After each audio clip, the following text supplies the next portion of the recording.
നോമ്പിനെ സ്നേഹിക്കടോ, നോമ്പിനെ സ്നേഹിക്കടോ. നബി തങ്ങളെ റമളാൻ കഴിഞ്ഞാൽ ഏറ്റവും കൂടുതൽ നോമ്പ് പിടിച്ച മാസമാണ് ശഅബാൻ. ആയിഷ ബീവി റളിയല്ലാഹു തആല ആർക പറയുന്നുണ്ട്, ഏറ്റവും കൂടുതൽ നോമ്പ് പിടിച്ച മാസമാണ് ശഅബാൻ.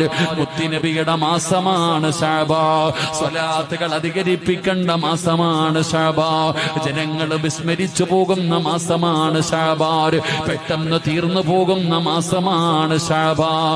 അതുകൊണ്ട് പടച്ചവനെ, ആ ശഅബാൻ മാസത്തിലാണ് നമ്മളുള്ളത്. ഒരുപാട് സുന്നത്ത് നോമ്പ് പിടിക്കാമല്ലോ. പടച്ചവനെ അധികമായിട്ട് സ്വലാത്ത് പറയാമല്ലോ. ബറാഅത്തിന്റെ രാവ് കടന്നു വരികയാണ്.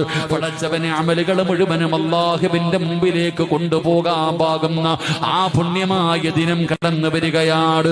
അതുകൊണ്ട് സഹോദരാ, റമളാൻ വരുന്നതിന് മുമ്പേ നോമ്പുകൾ പിടിച്ച് നിന്റെ ശരീരത്തെ റെഡിയാക്ക്, മനസ്സുകളെ നന്നാക്ക്, നന്മകൾ അധികമായിട്ട് ചെയ്യൂ, നന്മകൾ അധികമായി ചെയ്ത് റബ്ബിലേക്ക് മടങ്ങ്.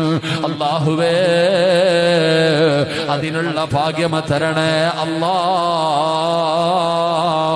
ഞങ്ങളുടെ മനസ്സും ശരീരവും നീ ശുദ്ധമാക്കണേ അല്ലാ.